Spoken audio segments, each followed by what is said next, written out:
Hi there. I'm just thinking about fundamentalism and fundamentals and what it means when we say that a person is a fundamentalist, or we say that some ideas are fundamental to our understanding. Because it seems to me what we're doing there is we're drawing on it's a metaphor, isn't it? But it's a set of understandings about how people think.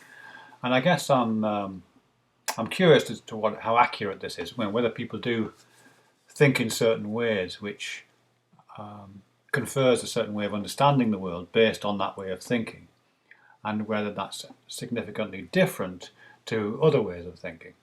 I did a little bit of work, I wouldn't really call it research, but I did a little bit of preliminary work some time ago on the use of metaphors to do with substances amongst atheists and theists. I'll just say a little bit about that and then I'll see if I can relate it to fundamentals. What I was interested in when I was looking at that, as I say, it was really preliminary. I did a blog post about it, which I'll post in the description box, but it's very tentative, early days stuff, so don't take it too seriously. But what I was curious there was what's often perceived as a theist-atheist divide. Particularly here on YouTube, we tend to group ourselves according to that division, the great debate community. That debate hinges on a perceived distinction between theism and atheism as incompatible worldviews, possibly, and the debate takes place about the validity of one or other worldview and all the kind of political ramifications around that. But I was curious about several things, whether that was an actual distinction, whether we could really distinguish one another into groups according to theism and atheism, whether that makes sense or not. I know it makes sense in language. There's the word theism, and then you put the A in front of it and it reverses the meaning. So I know there's a language thing, and we can express it as theism means possessing belief, and atheism having a lack of belief or not possessing belief, something like that. So we can do those language things with it, but does it make any sense beyond that? That was my question. And I'm of the opinion it probably doesn't. But why? That's the case, isn't it? That's the point. And where I speculated beyond that from was to do with, how do people think differently? Do people think differently?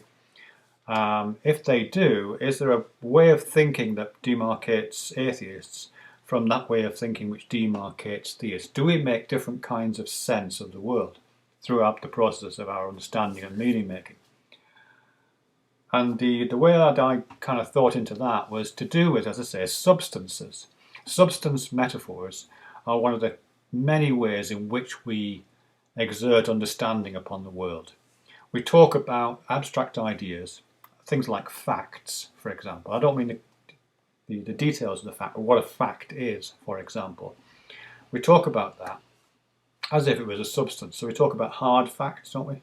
Yeah, hard facts. And we talk about knowledge in the same way. We talk about hard knowledge or firm knowledge, solid ideas. So we're using kind of substance metaphors all the time as a way of articulating the status of our knowledge and understanding. And if we want to confer that something is true or not, quite often we'll assert that by claiming that it's a hard fact or it's solid knowledge. So we use those kind of metaphors extensively. So my thought was, well, does that relate to the theism-atheism thing? Could it be, for example, that atheists, people who are rational, who claim to have a particular investment in physical facts, would it make sense to say that those people are more likely to use hard facts, metaphors of hardness, and theists, perhaps, we might speculate, we might hypothesize, may be more inclined to use softer metaphors, spiritual metaphors. Listen to that word, spiritual. It suggests a gas, doesn't it? Something vaporous and volatile. Is it more likely that theists will use volatile, gaseous, liquid type metaphors, and atheists, rationalists, scientific types will use, as I said, metaphors of hardness? That was the hypothesis. So I looked at lots of videos and I listened to how people spoke, and as I say, in very informal first pass research stuff. And that's just not true. That is not the case. There's no correlation between whether, as far as I can see, between atheism and the use of hard metaphors as signifiers of truth, and theism and soft metaphors as signifiers of truth. Which isn't to say that there aren't people who use one more than the other. That does seem to be the case. There are people, and it's a spectrum, but so these are loose, fuzzy sets I'm talking about here. But certainly there are people who do use metaphors of hardness when they want to try to assert something as being true. They will talk about hard facts. They will talk about solid knowledge. They will give an inordinate amount of investment, of time, of credence to that idea that knowledge has to be hard in order to be valid. And other things go along with that. So knowledge has to be permanent. It's a feature of hard things like rocks, that they tend to be permanent. Well-bounded, that kind of idea. Non-mutable over time, they don't change. Heavy metaphors play into that quite a lot. So there is a group of people who use those a lot. And then there's another group of people who don't use them so much, or use them as in part of a more extended idea to do with substances. The second group of people will not place anything like the same significance and importance on facts being always solid, and that the only facts that are viable to think about are the ones that are permanent and fixed and don't go away and are clearly bounded and have all those kind of features that solid objects like rocks tend to have.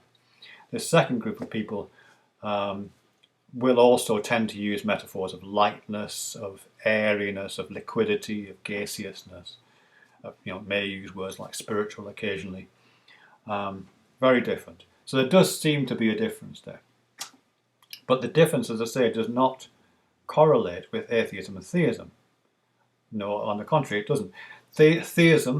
Theists, as a whole, people who say they believe in God or have some kind of faith tradition behind them or faith practices, are equally divided in those who use solidity metaphors and hardness metaphors, and those who use lightness, spiritual, fluffy kind of metaphors. And atheists are the same. There are those who use the hardness metaphors and assert hard facts and value those perhaps inordinately. And then there are others who place less significance on the sole importance of the hardness of a fact, and will use those metaphors a lot less, and will use, as I say, liquid gaseous kind of metaphors. So those things don't correlate with atheism and theism. But they do correlate again with fundamentalism. It's a great word, fundamentalism. Fundamental means base. It indicates something that's at the bottom, something on which you build. And there's a lot of correlation, as far as I can see, between both atheists and theists who use hardness metaphors, who use metaphors of solidity, and those who we might think of as fundamental. Because it's part of the same metaphor structure, isn't it? Part of the same schema, as it's sometimes called. If something's hard and heavy and weighty and clearly bounded like a rock, it tends to be at the bottom. This is the rock on which I build my church, I think Peter said. You'd find it in religious terms. But you also find it in a certain kind of fundamentalist, scientistic, that kind of end of it, and a kind of overweening attachment to rationalism. You do find it in those kind of circles as well, as a desire to be down to earth, as a rock solid idea.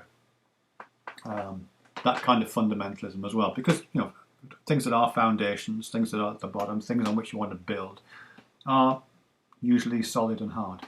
So it's as I say, it's part of the same metaphorical schema. You also find kind of evidence of this in the way that insults work. And for me, I've just kind of run this through my imagination as a kind of test of the hypothesis. When people who are fundamentalist, or people who use hardness metaphors a lot, or have this kind of attachment to a kind of singular truth. When they want to insult the opposition, they almost always use fluffy lightness metaphors. They would accuse their opposition of being airy-fairy, of being spacey, of having their head in the clouds, of not having their feet on the ground, of being fluffy, of all that kind of panoply of terms like that.